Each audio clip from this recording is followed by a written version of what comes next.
Hi mga day, a day in my life ay maglilinis nga po ako sa aming kwarto. So tara, samahan niyo ko guys. Ang kagigising ko nga lang po dyan guys. So ayun, maya maya ay nagising na din ang aking baby.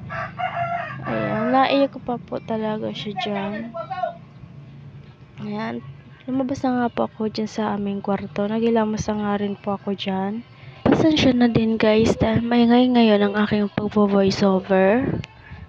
So, ayan, pakatapos ko nga po dyan maghilamos at paglabas ko ng CR ay ito yung bumungad sa akin. Malakas na hangin. Tignan nyo ba naman yung mga puno?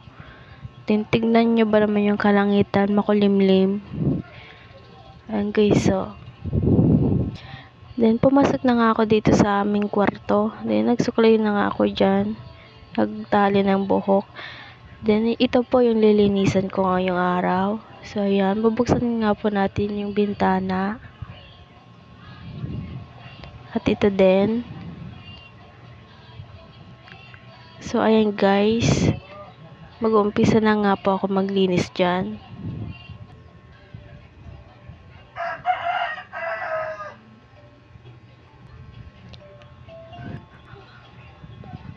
Pagkatapos ko nga po dyan magwalis, ay binalik ko na nga po itong mga gamit sa loob ng kwarto. Ayan. So, ayan. Natapos na din po ang aking paglilinis. Ayan na po yung final look.